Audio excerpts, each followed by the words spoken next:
Listo, bueno, buenas tardes. Para los que no me conocen, mi nombre es Diego Castro, yo soy fellow del primer año de Medicina Crítica y Cuidado Intensivo.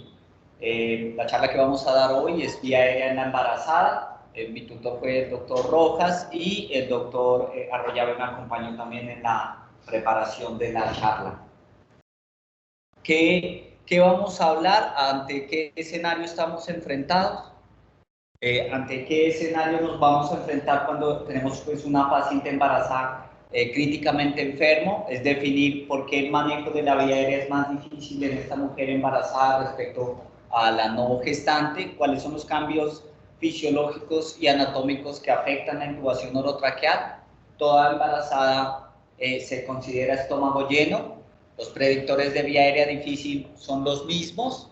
Se modifica la secuencia de inducción rápida, debo cambiar la posición de mi paciente, cuántos intentos debo realizar y qué hacer si la intubación traqueal es fallida. Estas son las preguntas pues, que surgieron a medida que se iba realizando la charla y es a lo que vamos a darle respuesta en esta hora.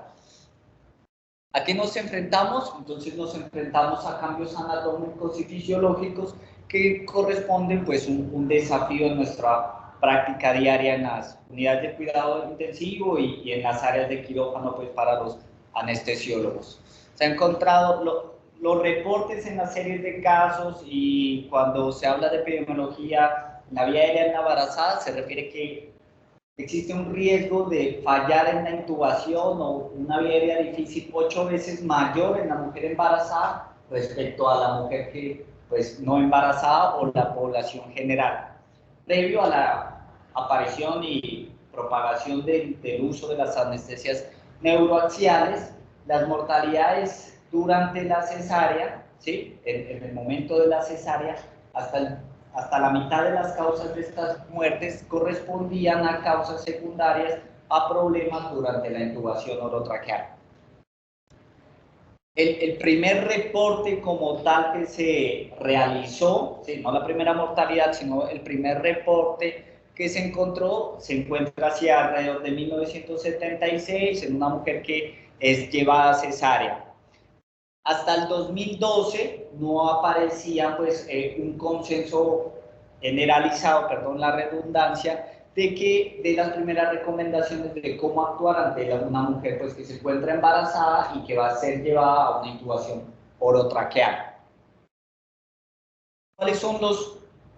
En la anterior clase vimos los cambios anatómicos y fisiológicos en general de la mujer embarazada. Hoy vamos a especificar los cambios respiratorios y gastrointestinales. Existen cambios anatómicos y cambios fisiológicos, ¿cierto? Los cambios anatómicos van desde la nariz hasta el pulmón, que van a generar pues, algún tipo de desafío en nuestra práctica.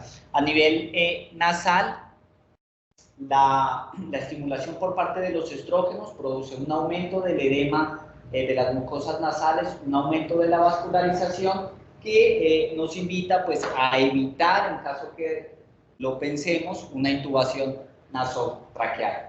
A nivel de la faringe, el agrandamiento de la lengua y el edema orofaringeo hace que disminuya su diámetro transversal en un 10%.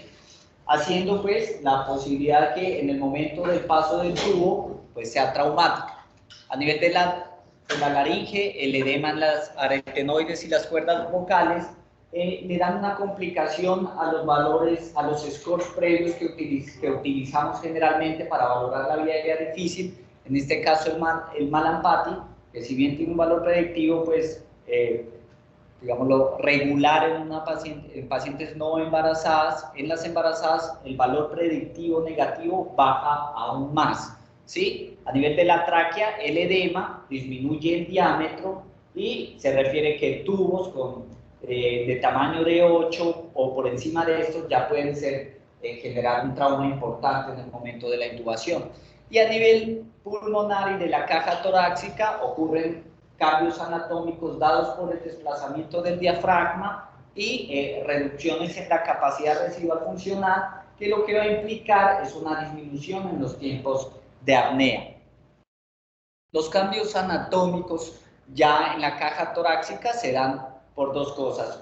Uno, por el aumento de la presión intraabdominal a medida pues que va creciendo el útero, y dos, por la sobreestimulación de la relaxina sobre las uniones ligamentosas de los arcos costales, que producen una relajación en la caja torácica, sobre todo en los arcos costales distales, que hace que la caja torácica aumente su diámetro anteroposterior más o menos en 2 centímetros, aumente su circunferencia de la caja torácica en unos 7 centímetros y se eleve el diafragma 4 centímetros. ¿Esto qué va a generar? Esto va a generar un impacto en las capacidades pulmonares, y sobre todo lo que más se va a ver afectado es la capacidad residual funcional, que disminuye más o menos entre un 20 o un 30%, es decir, entre unos 600 mililitros hasta 1 litro en su volumen. Y esta capacidad funcional residual empeora aún más, hasta en 200 mililitros, en aquellas pacientes que vamos a intubar y las tenemos en una posición completamente supina. En cuanto a las capacidades pulmonares, la capacidad pulmonar total puede disminuir escasamente, alrededor del 5% máximo en mujeres embarazadas a término. Sin embargo, el aumento de la capacidad inspiratoria será a expensas de una disminución de la capacidad residual, o sea, se disminuyen los volúmenes de reserva expiratoria y los volúmenes residuales, ¿sí? Incluso al momento del parto, durante el parto, pueden incluso disminuir un 25% más. La cabecera a 30 grados, como lo vamos a ver más adelante, lo que impacta es en el aumento en la capacidad residual funcional, que nos va a dar pues un tiempo más de apnea. ¿Por qué esta vía aérea es más difícil a partir de estos cambios? Y es que los cambios en la mucosa del tracto respiratorio, ¿cierto?, en cuanto a edema y vascularización, se ven acentuados por enfermedades natas pues, de la embarazada que vamos a encontrar, como son la preeclampsia, la infusión de la oxitocina, la reanimación hídrica con cristaloides, y en el parto, pues las maniobras de Valsalva. Estas disminuciones en las capacidades residuales, con un incremento en la demanda de oxígeno o requerimiento de oxígeno por parte de la embarazada, pues va a acelerar los tiempos de saturación en el momento pues, de la apnea. En cuanto, como tercer punto, el aumento, aunque los estrógenos pues, actúan sobre la vía respiratoria, el aumento de los picos de progesterona reducen el tono del esfínter esofágico inferior, produciendo en la embarazada el reflujo gastroesofágico, y en el momento pues, de la intubación nos predisponen a un mayor riesgo de broncoaspiración. A nivel de la técnica como tal, se ha encontrado que el aumento de las mamas genera una dificultad en la inserción del laringoscopio a la cavidad oral, ¿sí?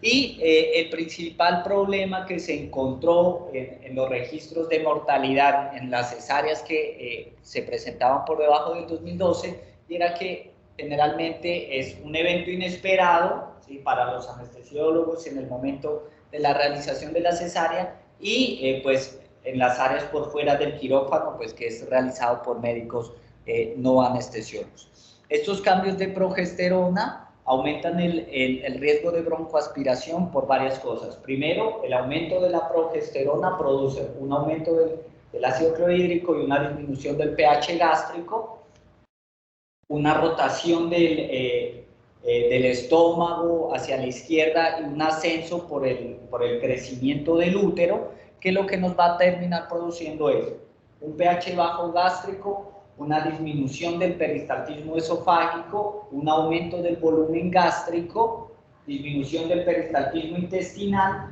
y el vaciamiento gástrico en el trabajo de parto como tal. Si se retarda, todo esto pues nos lleva a un aumento en el riesgo de la broncoaspiración. Todos estos cambios son directamente proporcionales a la edad gestacional, ¿cierto? Empeoran pues a nivel de la edad gestacional. Entonces, todos estos cambios a nivel gastrointestinal y respiratorio se han visto pues involucrada la capacidad o la resolución de las vías aéreas en las embarazadas. Pues los anestesiólogos lograron superar gran parte de este problema, pues porque tienen una técnica neuroaxial, ¿cierto? Sin embargo, nosotros pues como como intensivistas sí nos vemos enfrentados pues a un área más crítica donde realmente pues lo que tenemos disponible es la intubación orotraqueal. Como tal, los algoritmos de vía aérea difícil no cambian respecto a la población general. Sí, hay un punto que le realizan mucho pues énfasis y es la cantidad de intentos que se deben realizar. ¿Sí? Se recomienda en las mujeres embarazadas realizar un máximo de 2 intentos por la persona que está realizando la intubación y un tercer intento en el caso y solo en el caso de que aquel que vaya a realizar, otra persona que vaya a realizar el intento de intubación orotraqueal sea pues otra persona con más experiencia que el que ha fallado, y segundo, que disponga de alguna herramienta que pueda darle la posibilidad de aumentar el éxito de la intubación. Y pues dentro de esas técnicas están pues los boogies o principalmente el videolaringoscopio, como vamos a hablar en un momento. En cuanto a la secuencia de intubación rápida, para recordar, pues la secuencia de intubación rápida es un procedimiento diseñado para disminuir el tiempo, ¿sí?, entre mi decisión de intubar, el inicio del manejo y la inserción pues del tubo orotraqueal. La disminución en el riesgo, tener pues medidas para disminuir el riesgo de broncoaspiración, y la inserción o colocación del tubo para asegurar la vía aérea, generando las menores respuestas hemodinámicas en el paciente. Siempre pues salvaguardando la integridad, en este caso, materno-fetal.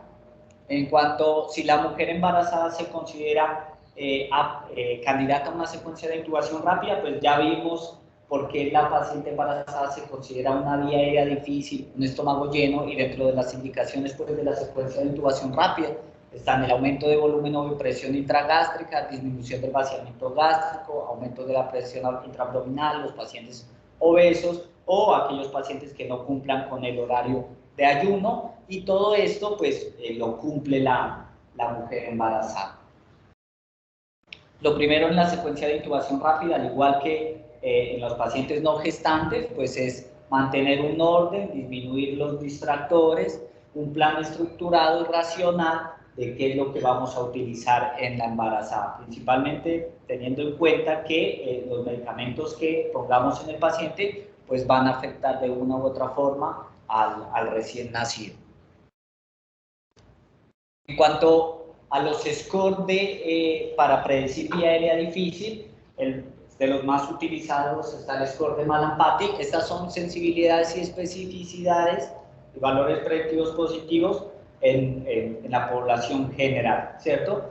La posibilidad de ver completamente la úvula, las pilares de las fauces y el paladar blando, que le da un punto de 1, un score puntaje 2, que es 2/3 de la úvula con el paladar blando, punto 3, un puntaje 3 en el score, que es la presencia de la base de la úvula y el paladar blando, y finalmente un score 4, que es un riesgo, pues, mayor probabilidad de fallar la intubación, que donde solo se ve la base de la lengua. Estos han sido scores pues, utilizados para intentar identificar qué pacientes podemos predecir previo al inicio de nuestras acciones si el paciente va a fallar. Obviamente los estudios en embarazadas, como vamos a ver de aquí en adelante, son estudios con una poca cantidad de población, porque pues generalmente la mayoría excluían embarazadas. Segundo, éticamente podía ser un poco más difícil la aprobación de los estudios, por eso después del COVID pues han salido más estudios con embarazadas, pero previamente pues eran excluidas de los estudios. Este es un estudio que se realizó en 242 pacientes. Es un estudio de los años 90. Lo que hicieron fue coger mujeres embarazadas a la semana 12 y 18 en una posición ortostática, una cámara a 30 centímetros, apertura de la cavidad oral, se tomaba una fotografía a las 12 semanas y a las 38 semanas se tomaba una segunda fotografía en las mismas pues, características previamente referenciadas. Y 3 anestesiólogos expertos valoraban las imágenes y daban una puntuación del score de Mallampati.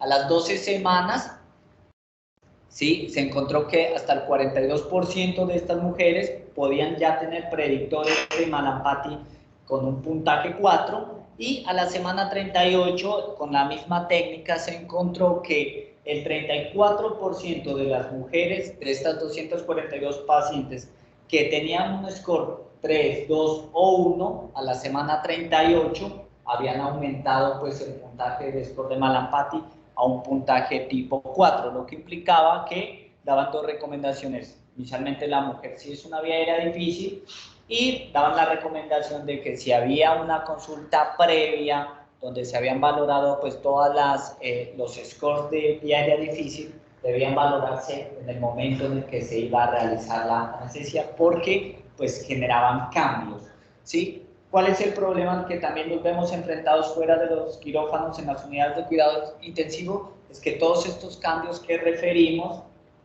sobre todo en la vía aérea, se pueden persistir en las próximas 48 horas después del parto o de la cesárea, y los cambios en las capacidades pulmonares totales y en los cambios del ascenso del diafragma y de la caja torácica incluso pueden permanecer hasta 2 meses después del parto. El parto, ¿sí?, puede, lo que son las maniobras de Valsalva, la duración del parto, el uso de líquidos endovenosos y la preeclampsia, como les dije hace un momento, acentúan la vía aérea difícil en la mujer, y se encuentra que existe un riesgo de hasta 3.5 veces más de avanzar en el score de Mallampati si uno ha presentado cualquiera de estos cuatro ítems. Cuando han hecho estudios en mujeres embarazadas con preeclampsia versus mujeres no preeclámpticas versus no embarazadas, ¿sí? Obviamente estos son estudios en laboratorios, y no son estudios pues en el momento pues crítico de la paciente, pero lo que han intentado buscar ellos es cómo se encuentra la unión orofaringea, cómo se encuentra la área transversal y cómo está el volumen faríngeo, y los estudios han encontrado que las mujeres preeclámpticas tienen una disminución en los diámetros orofaringeos, una disminución en el área transversal y menores volúmenes respecto a las mujeres embarazadas no preeclámpticas, y aún más acentuado respecto a las mujeres que no se encuentran en embarazo. Respecto a la posición de la cabeza, la elevación de la cabeza a 30 grados o la posición en rampa de las pacientes embarazadas, extrapolados pues de los estudios en obesos, han demostrado que existe una mejor alineación entre el eje oral, faríngeo y laríngeo, que nos ayude pues a una mejor visualización de la vía aérea. ¿Por qué estos cambios no solo nos ayudan en la alineación del eje, sino que también nos aumentan la capacidad residual funcional, nos disminuyen el riesgo de broncoaspiración, y esto nos da un tiempo pues mayor para el momento de apnea, ¿cierto?, antes de que la paciente empiece a desaturarse. Este es un estudio de la elevación de la cabeza, principalmente entre mujeres embarazadas, o entre obesos y no obesos, perdón, que se realizó desde el inicio pues hasta el 2021, una revisión sistemática con 508 pacientes, ¿sí? Y el objetivo primario era el periodo de apnea segura. ¿Ellos qué encontraron? ¿Sí? Que la elevación de la cabeza por encima de 30 grados en la mujer embarazada, ¿sí?, aumentaban los tiempos de apnea, o sea, hasta que se desaturara la paciente, por lo menos 60 segundos. Y cuando fueron a valorar si, además de estar embarazada y ser obeso, la elevación de la cabeza también implicaba algún beneficio, pues ellos sí encontraron que obviamente la elevación de la cabeza era benéfica para las mujeres embarazadas obesas o que no se encontraban pues en sobrepeso. Cuando fueron a comparar la una con la otra, o sea, mujer embarazada obesa versus mujer embarazada no obesa, encontraron que no había diferencia, ¿sí?, pero que ambas se beneficiaban de la posición de la cabeza. Lo que concluían ellos era que no podía existir una sumatoria en la calidad de la intubación, es decir, Solo el hecho de estar embarazada me daba un factor de riesgo para tener una vía aérea difícil, y ser embarazada y ser obesa tal vez no me daba un puntaje mayor de vía aérea difícil. Era pues una conclusión que del estudio sacaba. Cuando hicieron estudios en laboratorio para ver si la mujer embarazada, por qué el beneficio de una posición de la cabeza por encima de 30 grados, ellos encontraron que las posiciones por encima de 30 grados aumentan la capacidad residual de la paciente, y entre más angulado esté, pues hay una mejor capacidad residual funcional. Se supone que a 30 grados mejora más o menos aproximadamente 200 mililitros, y en una posición ortostática la paciente mejoraría casi 1 litro. Sin embargo, pues ellos refieren que evidentemente inclinaciones por encima de 30 grados, pues va a ser más difícil intubarla, por eso la recomendación partía a los 30 grados. En cuanto a la preoxigenación, ¿cierto? La preoxigenación tiene como objetivo aumentar los volúmenes residuales que me dé a mí la capacidad, un store, en el momento en el que yo vaya a hacer la intubación, un tiempo prudencial hasta que yo la intube sin que la paciente se me desature. Más o menos la preoxigenación da la capacidad de dar un aumento en el volumen de hasta 3 litros de oxígeno. Por cada minuto que yo voy manteniendo la preoxigenación, me aumentan las concentraciones de oxígeno y se me disminuyen las concentraciones de nitrógeno al nivel alveolar. Por un minuto aumenta el 64%, a los 2 minutos el 86%, y por encima de los 3 minutos arranca una rampa ya casi en meseta del 95%, y por encima de los 5 minutos está alrededor del 98% y se mantiene. ¿Por qué es importante esta preoxigenación y cuáles son los tiempos de desaturación? Esta de pronto es una gráfica clásica que encontramos que valora los pacientes de 70 kilogramos sin enfermedades, aquellos pacientes con peso similar pero con enfermedades con un estado agudo crítico en el momento, o pacientes obesos, ¿cierto? Que el tiempo hasta la desaturación en los pacientes obesos incluso está por debajo de los 3 minutos y medio. Y la mujer embarazada, ¿sí? La mujer embarazada se ha encontrado que los tiempos de desaturación, para iniciar la desaturación, está aproximadamente alrededor de los 2 minutos. ¿Qué técnica utilizar en la embarazada? La ventilación por 3 minutos. Las técnicas que existen, ¿cierto? Dentro de las varias que existen, están la ventilación de 3 minutos con máscara facial, las ventilaciones con 4 minutos con máscara facial, respiraciones profundas 4 o 8. La recomendación de mantener la oxigenación en la paciente solo con la máscara facial disminuye, porque como vimos el volumen corriente aumenta, entonces el intercambio de oxígeno, las pérdidas de oxígeno pueden ser mayores. Por eso una de las recomendaciones podría ser de 8 respiraciones con máscara facial. En cuanto a la presión cricoidea, es un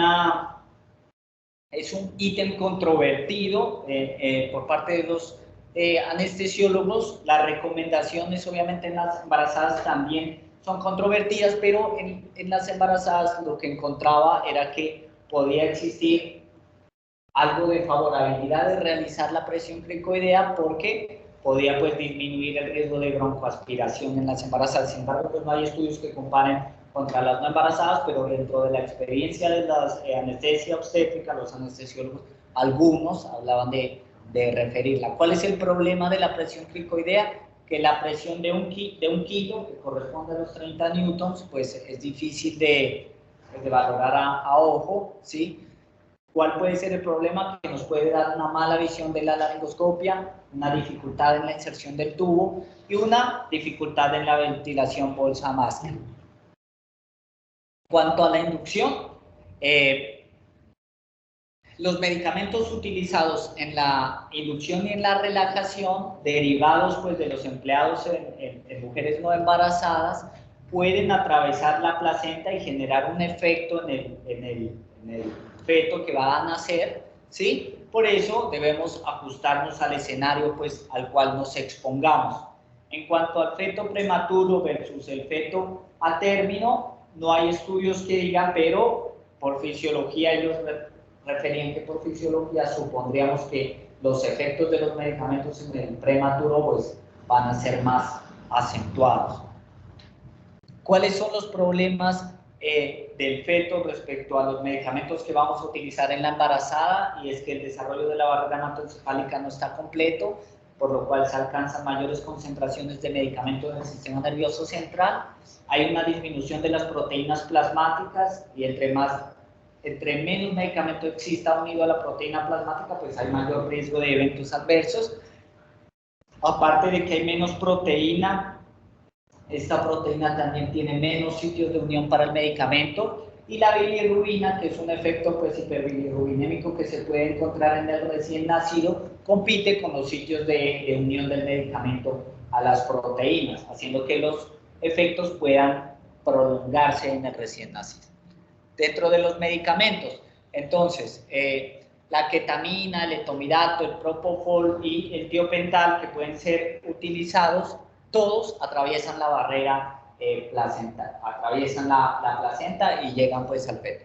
En cuanto a los medicamentos como la ketamina y el propofol, se ha encontrado que dosis por debajo de ketamina de 1.5 miligramos podrían no causar depresión respiratoria en el recién nacido, aunque el problema pues es la tonicidad sobre el útero. Y el propofol, que estaba en un giro por parte de los europeos para abandonar el tiopental y partir hacia el propofol por dosis más familiarizadas, hablaban que dosis por debajo de 2 miligramos por kilogramo en la mujer embarazada, pues podría no generar alteraciones en el Apgar del recién nacido, a pesar de que estas dosis continúan atravesando la barrera pues, placentaria. El uso del tiopental, que había sido de pronto ampliamente utilizado por debajo de los años del 2016, su redistribución tisular y el aumento y el metabolismo hepático disminuido en el recién nacido pueden generar un efecto prolongado. En cuanto a los opioides, el fentanilo versus el midazolam, que son pues, de los dos medicamentos que más utilizamos nosotros en las unidades de cuidados intensivos, ambos atraviesan la placenta. El opioide como el fentanilo y el midazolam, ambos deprimen respiratoriamente al recién nacido, y el efecto residual puede durar hasta 6 horas posteriores a la utilización en el feto. Nace como una posibilidad utilizar el remifentanilo. El remifentanilo en embarazadas se ha encontrado que su acción rápida y su corta acción pues puede generar un efecto corto en el recién nacido, aunque sí tiene, ¿cierto? Sí presenta algún tipo de depresión del sistema nervioso central. Se ha encontrado que el uso de remifentanilo versus terapias estándar, ellos sobre todo lo comparaban con barbitúricos, se encontró que lo único que cambiaba estadísticamente significativo es que aquellos pacientes en los que habíamos utilizado remifentanil al recién nacido, pues tocaba hacerle algo más de estimulación táctil, sin llegar a diferencias en intubación o utilización pues, de naloxona para los pacientes que habían utilizado remifentanil. En cuanto a la inducción con tiopental, como les dije, sobre todo en el Reino Unido han hecho encuestas de pedir a los anestesiólogos cuáles son los medicamentos que más utilizan, y se ha encontrado pues, que el tiopental es el medicamento más utilizado en el momento de la inducción, y el DAP5 pues, nos habla de que el tiopental no es un medicamento recomendado para la inducción de las pacientes embarazadas. En cuanto a los relajantes musculares, en cuanto al rocuronio y la succinilcolina, hay algunas personas que dicen la utilización del rocuronio con el Sugammadex me dan la posibilidad de revertir una vía aérea difícil en el paciente, pero los estudios en embarazadas refieren que el momento en el que el Sugammadex me hace efecto, pues la paciente ya ha presentado una desaturación y disminuciones de la presión arterial de oxígeno que me van a generar algún efecto. Lo que han intentado buscar los estudios es encontrar la dosis mínima que me logre relajar a la paciente sin generar efectos en la materna, en el recién nacido, perdón, y hablan que rocuronio a dosis de menores de 1 miligramo por kilogramo, aunque me pueden aumentar el tiempo de relajación hasta 90 segundos, disminuyen el efecto sobre el feto. Sin embargo, el efecto así sean dosis menores, el efecto de disminución de fuerza muscular se encuentra en los pacientes. Si la primera maniobra de intubación falla, ¿cierto? Aumenta el riesgo en la paciente y mayor riesgo de fallar a medida que aumentan los casos. Por eso lo que se debe utilizar es cambiar de personal y que esta persona realmente vaya a utilizar algún otro tipo de cosa que me genere alguna posibilidad de mejorar. Desde el 43 que nace la pala curva en los laringoscopios hasta el 2003 que aparecen los primeros videolaringoscopios, pues en el 2003 nos dan una posibilidad, y es que el evento pues más difícil al que nos enfrentamos en las unidades de cuidados intensivos es pues la visualización, ¿cierto? Los videolaringoscopios lo que dan es la posibilidad, nos brindan un ángulo mayor de visualización. Vemos como el laringoscopio normal solo da 15 grados y los Macintosh pueden dar hasta 60 grados de visualización de la vía aérea, entonces, digamos, nos quitan gran parte de los problemas de visualización. ¿Qué hace el videolaringoscopio? Disminuye el uso de dispositivos, menor agresividad en la manipulación, menos manipulaciones, atenúa las respuestas hemodinámicas y nos ayuda a tomar decisiones.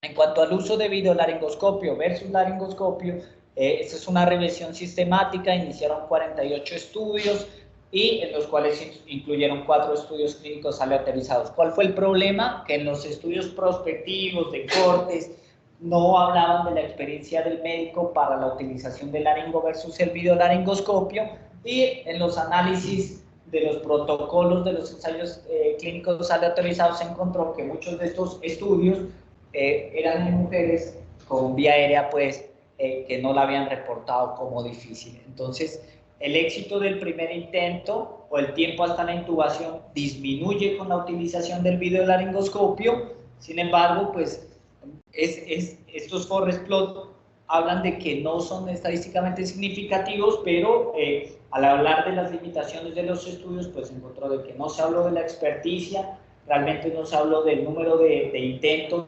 previos al uso del videolaringoscopio. En los ensayos clínicos aleatorizados, la mayoría de las pacientes no referían scores de vía aérea difícil. ¿Qué sí está a favor de este estudio? Que definitivamente usar dispositivos de videolaringoscopios es una mejor herramienta versus al laringoscopio, siempre llevar a condiciones óptimas por la persona más entrenada. Y como lo habíamos hablado, el segundo intento deberá realizarlo el médico más experimentado, utilizar equipo alternativo y revisar pues la técnica inicial con la cual se presentaron los primeros estudios. En cuanto a un segundo intento, pues se podría realizar un segundo intento por la primera persona que falló el primero. Sin embargo, una vez fallado este segundo, ellos hablan de iniciar otro dispositivo, ¿sí? ¿Cuál es el otro dispositivo? Son las máscaras laríngeas de segunda generación, porque le dan la posibilidad de introducir pues sondas que nos disminuyan el riesgo de broncoaspiración en los pacientes.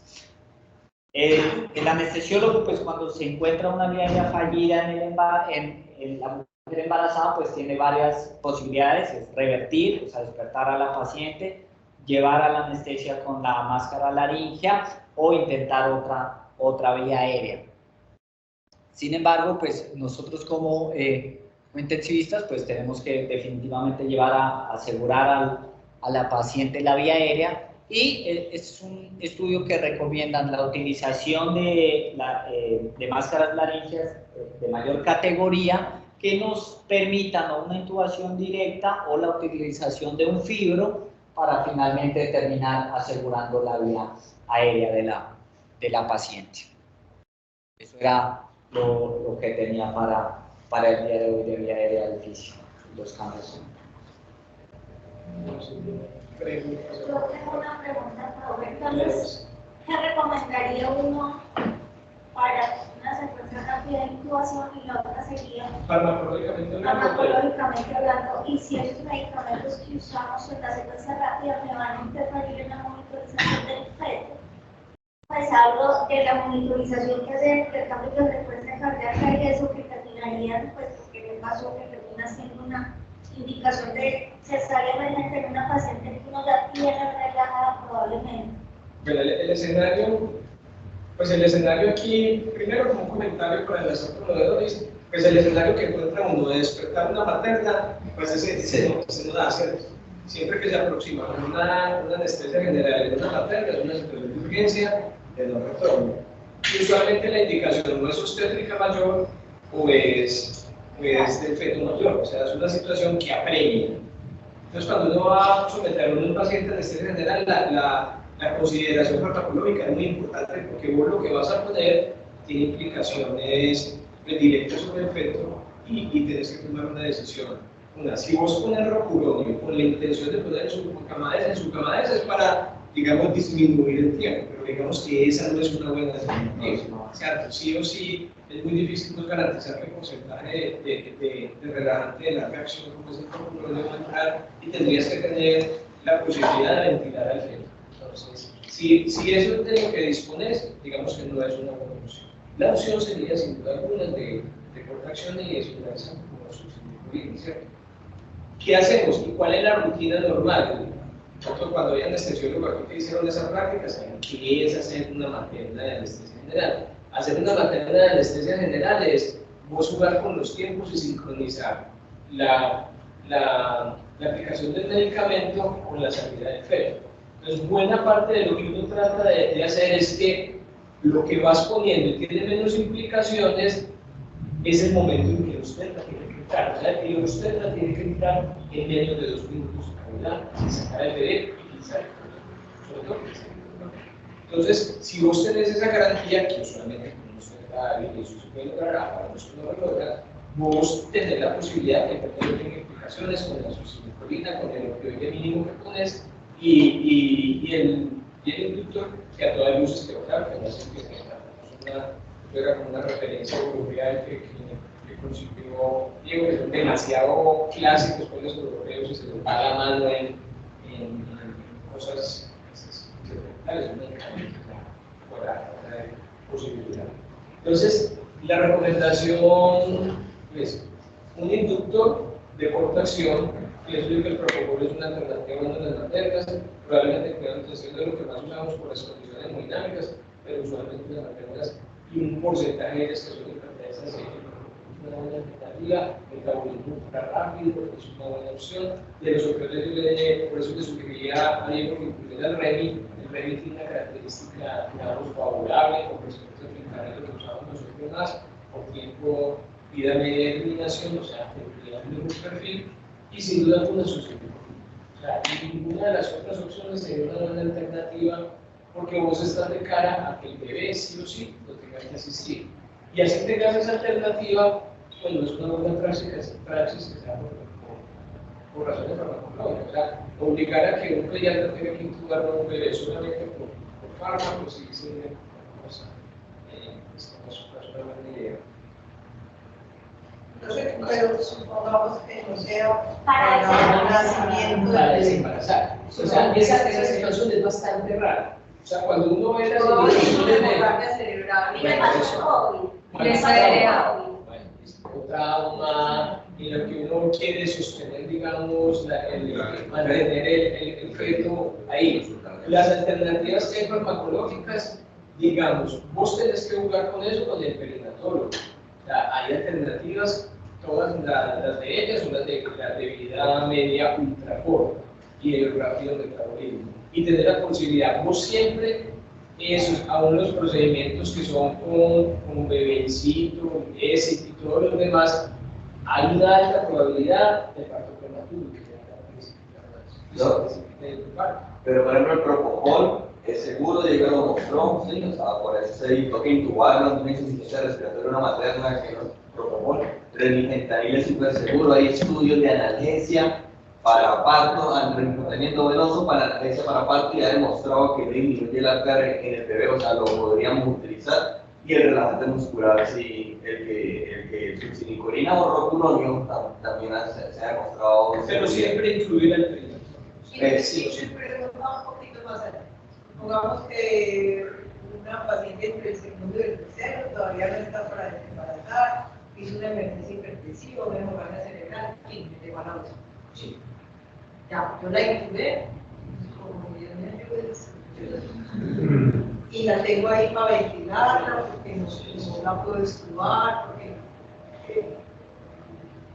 ¿qué hago si la tengo que tener sedada por hipertensión intracraniana y un PIN por el bebé ahí? Remi Floco podría utilizar tranquilamente, Remi que también no lo puede utilizar, pero digamos Pero es que el bebé va a quedar ahí. sí. Pero Digamos, con bebé No, garantizado ahí. Adentro no se deprime, porque ahí va a estar adentro, el problema es cuando lo saquen. no interfiere en la monitorización del feto. Si vos le vas a Las hacer frecuencias cardíacas Hay consideraciones, pero no interfiere, pero hay consideraciones. El REMI es muy bueno, te induce que va a radicar de edad.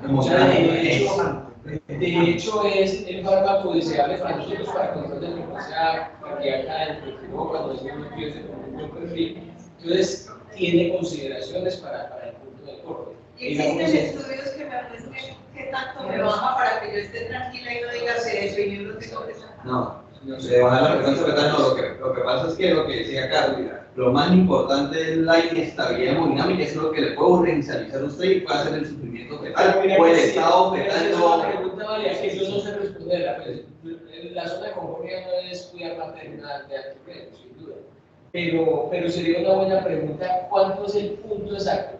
Digamos que lo que uno baja en una adulta no embarazada, lo que uno espera es alrededor del 20% de la frecuencia cardíaca. Y eso es lo esperable y eso es lo que uno trabaja. O sea, manejar una paciente de 60, 70 de frecuencia es un objetivo con el REMI y lo mantener bastante bien con eso. ¿Qué porcentaje se representa eso en la frecuencia total? No sé, la verdad. De hecho, hay cosas que hacen trampa iónica. No todo llega al feto. No todo llega al feto. Entonces tendría que ver uno hablar con ellos, con los ustedes realmente que hace eso. Porque no todo de hecho sale y entra directo. Ahorita que estoy revisando para mi seminario que es ventilación mecánica, entonces eso es lo que recomiendan sobre todo el remifentanil y lo que hice hoy. Y sobre todo casi no hay estudios y hay uno en la India, que es un centro de experiencia que tiene 800 maternas y lo que hacen es para cuando tienen intubadas a esos pacientes colocarles sobre todo remifentanil y mantienen la monitorización con la frecuencia cardíaca fetal, pero como exactamente para detectar a tiempo el estado fetal no satisfactorio y en ese momento poderlo pero sí creería yo que depende de la infección. O sea, sí, claro. Por plausibilidad fisiológica, pues, si bajamos en las pantallas alrededor del 20, yo creo que eso debe implicar en la infección. Una cosa muy importante es que hay una unión muy frecuente para nosotros en intensivos, que es los estados hipertensivos severos, que llevan a catástrofes neurológicas y a catástrofes de tener que desembarazar rápidamente. Ese es el peor escenario de intubación para nosotros, que es el edema más severo en la embarazada es en las pacientes hipertensas. Digamos, ese es el escenario de más reto. Con un agravante que las hipertensas severas preeclámpticas, un porcentaje de ellas podemos hacer compromiso biocárdico, no. O sea, un porcentaje la puede tener. Entonces, en el momento que realizas la inducción, probablemente muchas de las cosas que decimos aquí, de que medicamentos que pueden ser deseables, como el propofol, son de cuidadores en ese subgrupo de maternas, porque ellas pueden tener una inestabilidad inesperada y una respuesta, digamos, desbordada a la inducción usual que hace uno. Entonces, yo diría que las preeclánticas, si usted no tiene información de la función cardíaca, debería ser prudente en las dosificaciones, porque miren que aquí hablan, y yo como este yo lo mandan, libremente ellos hablan de dosis de 2,5 a 3 miligramos por kilo de propofol en inducción. Eso quienes hemos trabajado nosotros afinamos con dosis muy elevadas, con cambios hemodinámicos profundos.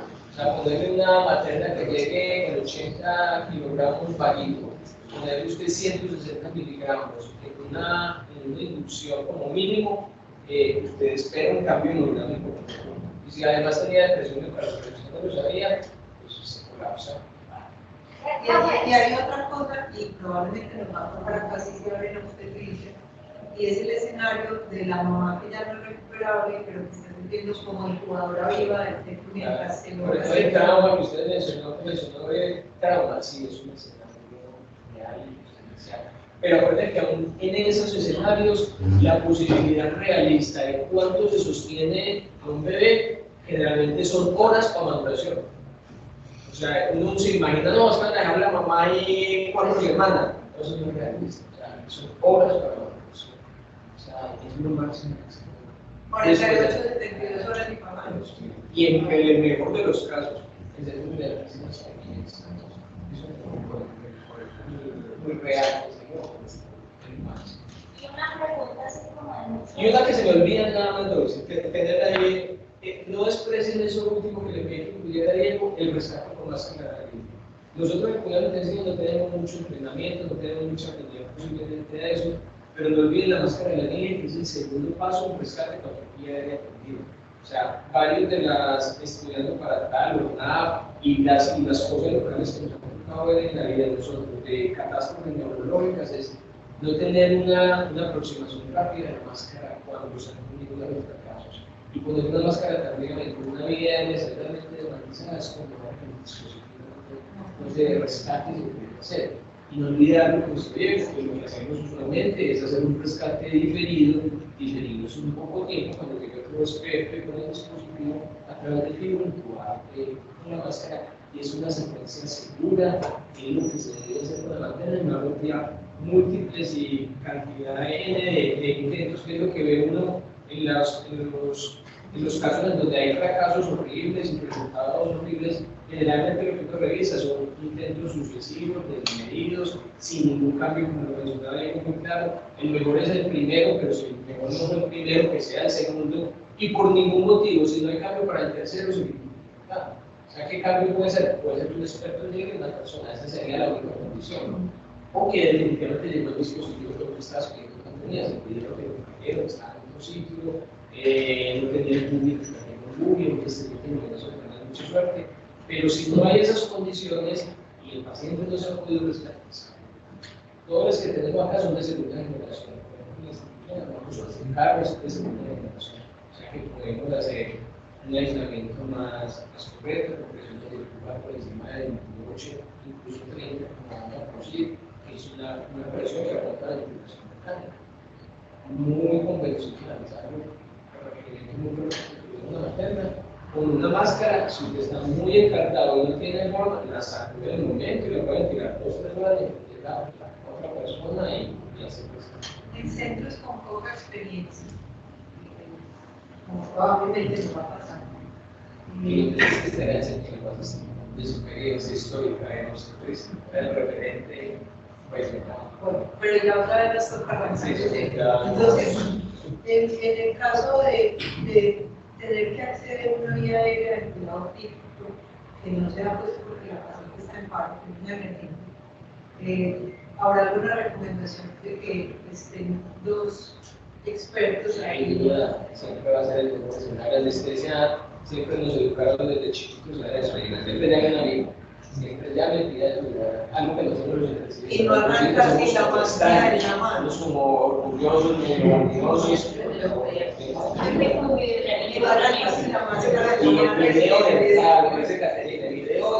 De hecho, miren ustedes que la entrada del video puede intensivo fue posterior, obviamente, primero entró la anestesia.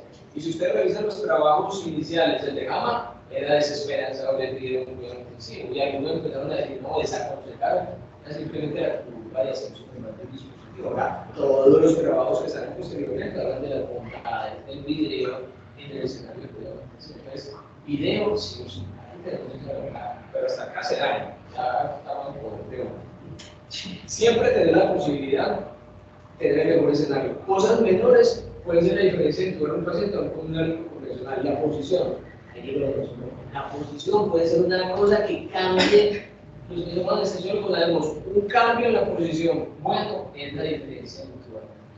Para el estómago preoxigenación. No, ya vamos a hacer un trabajo de evacuar solo si sí.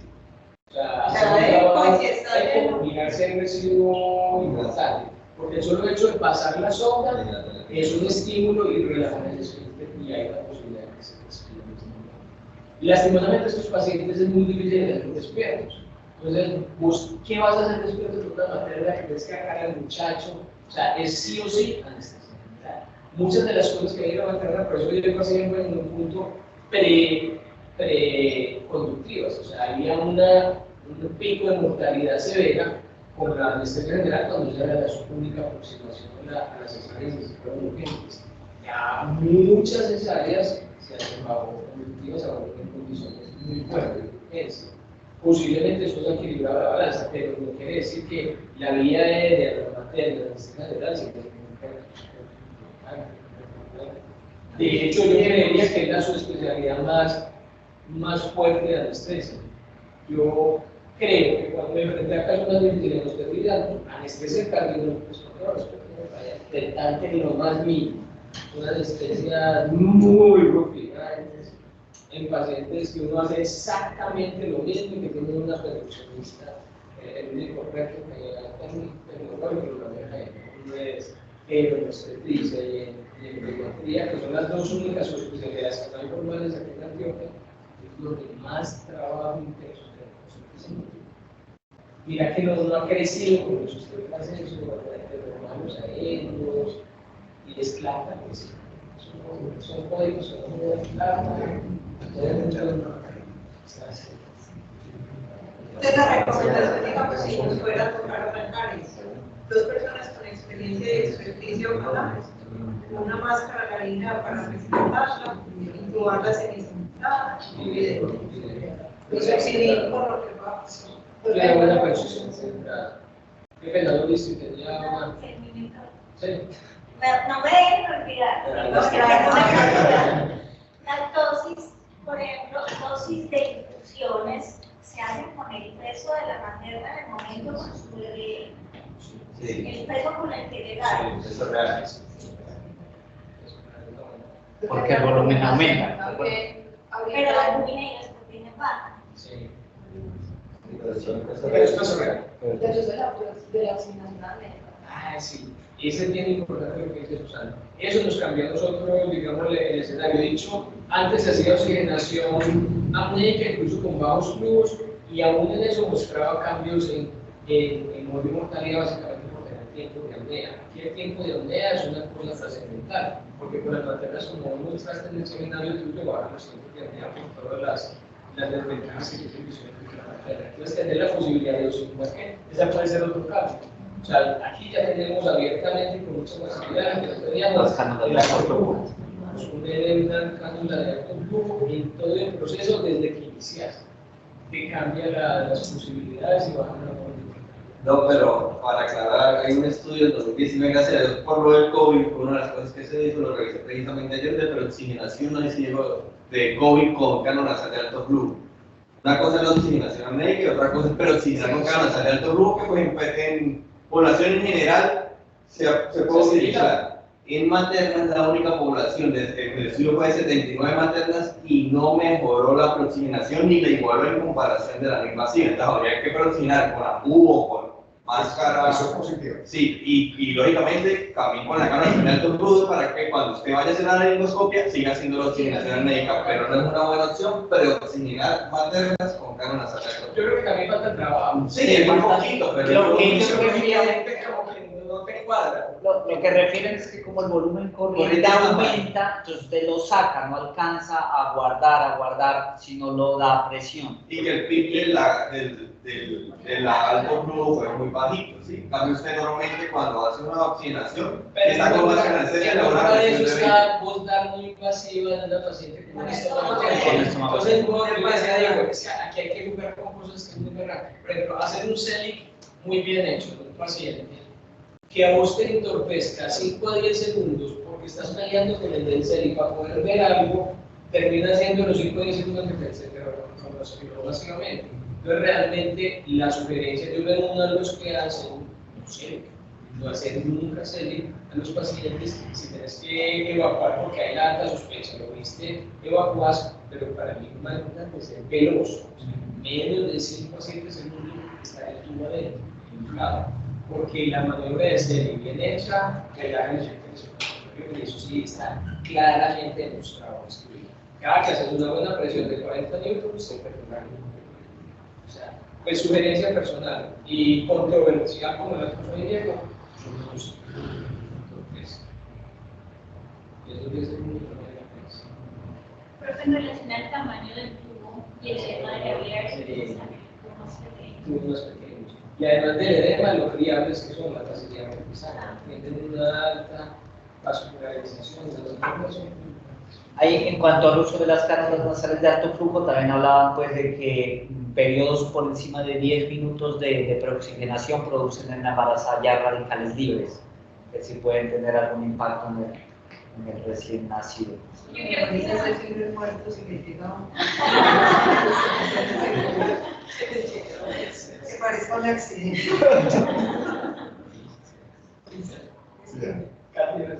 Así que pues la clave en la preoxigenación es la FIO2 que le estemos aportando. Entonces, pues más que la presión positiva, porque la presión positiva en un estómago es la FIO2. Yo creo que lo mejor que puede aprovechar uno, si la materna está consciente y coopera, son las 6 a 10 ventilaciones máximas antes de que pierda la conciencia.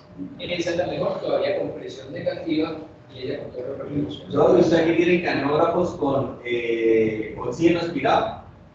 ¿Con oxígeno aspirado? Sí, que le, o sea, no. La fracción de oxígeno La expirado. fracción de oxígeno aspirado. No, canometría volumétrica. Pues si no tenemos el sensor en los ventiladores, en los sucutores acá. O sea, cada que yo pongo un canógrafo, llamo al ingeniero para que vea. No, porque digamos las datas de Sumea, última generación, esas las que vienen con el monitor los traen. Te digo los monitores de cuidado intensivo, o sea, no tenemos esa posibilidad. O sea, no hemos podido. No podemos tener canografía en los ventiladores y en los monitores de cuidado. No, o sea, yo le he mostrado el video acá más de 25 la diferencia. Eso es prohibitivo. Sí. Hay una consideración que creo que también es importante tener en cuenta, pues nosotros cuando estamos en salas de cirugía, damos anestesia balanceada y miramos la concentración de gas en el aire exhalado. Pero si uno eventualmente está en la UCI y tiene que necesidad de aire más, tener en cuenta que va a haber una pérdida importante de volumen sanguíneo y pues si uno tiene un piso o algo, porque nosotros ahí no tenemos para dar gas, estar muy pendientes de la administración del hipnótico por el alto recambio plasmático y el riesgo de recordar que es muy alto en las maternas. Sí. Si no hay un solamente para preoxigenar, ¿qué preferiría? ¿Qué? En un aire es una full para preoxigenar. Ah, Aire sí. Porque aquí no nos han cambiado. no, me ha sido una cosa que yo les pedí eso, primero que lo cambiaran. Me decían que es un paquete que ya formatearon desde farmacia. O sea, mejor dicho, es cuánto. O sea, la farmacia envía un paquete por vacío.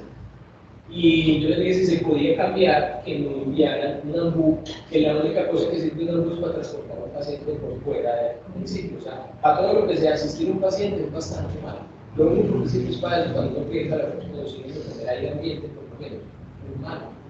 No es manera, es por la farmacia. Ellos decidieron que su paquete. Pero no sí lo puede pedir. Sí. Y no hasta que Porque es que con el aire tienes dos grandísimas ventajas. Una, que es espontáneo, mientras ella está espontánea, con el aire que ella toma. O sea, ella con presión negativa está bien.